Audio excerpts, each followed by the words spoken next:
Assalamualaikum warahmatullahi wabarakatuh. Babat Pasir mencatat peristiwa yang penting berkaitan dengan Pasir Kertawibawa, yaitu ada sengkalan yang berbunyi naga sirna suaraning bumi. Jadi naga 8, sirna 0, kemudian suaraning 7, bumi itu 1. Jadi pada tahun 1708 tahun Jawa Anno Javanicus telah terjadi peristiwa pemecatan, ya. Jadi pemecatan Ngabehi Natawijaya sebagai penguasa di Pasir Kertawibawa. Nah, sehingga pada tahun 1708 tahun Jawa atau sama dengan 1781, ia digantikan oleh seorang pejabat Ngabehi, ya, Pasir Kertawibawa yang baru, yaitu Cakrawedana. Jadi Cakrawedana ini adalah keturunan Patih Surakarta. Jadi dia merupakan tokoh yang dikirim ya dari kerajaan, dan kemudian dia bisa bertahan ya di Pasir Kertawibawa meskipun di kemudian hari ia rupanya tidak akan kerasan ya tinggal di Pasir Kertawibawa yang pada waktu itu pusatnya ada di Karanglewas. Jadi Pasir Kertawibawa sebenarnya berada pada posisi bertetangga ya dengan Pasir Astana.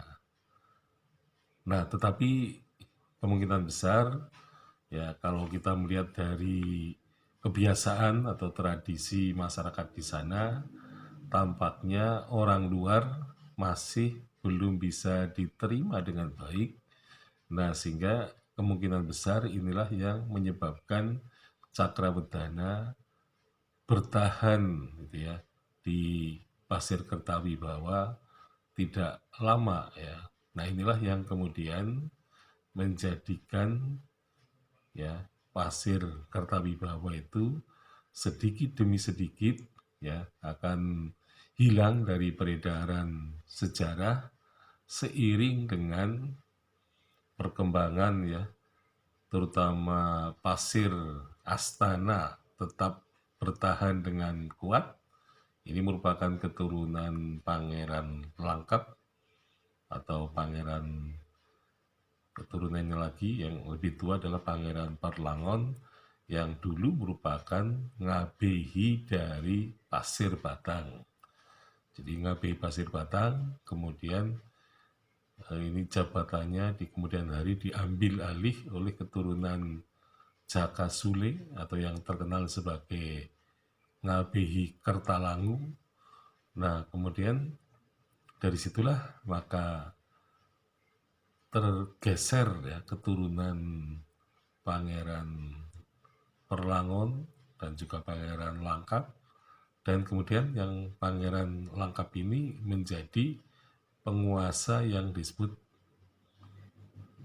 berada di Pasir Astana.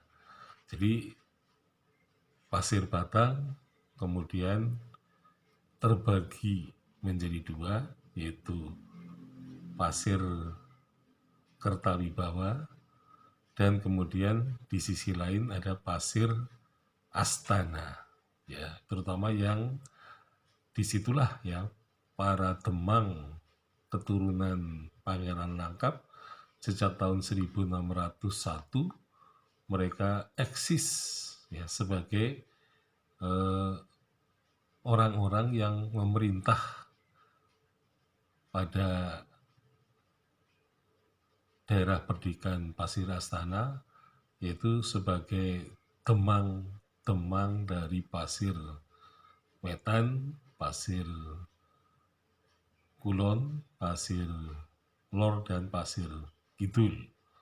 Nah, jadi dilihat dari perkembangan sejarah, memang Pasir Astana ini kemudian mengikuti Pasir Kertawibawa karena sebenarnya Pangeran Langkap ini kehilangan hak atas Pasir Batang yang kemudian diambil alih oleh keturunan Jaka Sule, maka kemudian Pangeran Langkap meminta keadilan kepada Raja Mataram dan rupa-rupanya tuntutannya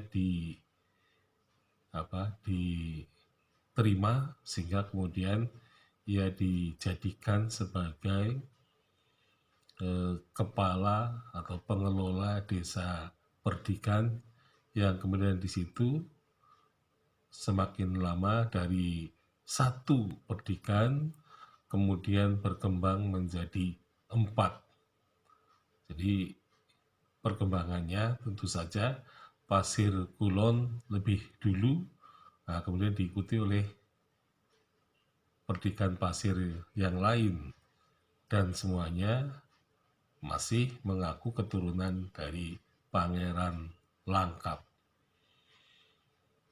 Sekian, Assalamualaikum warahmatullahi wabarakatuh.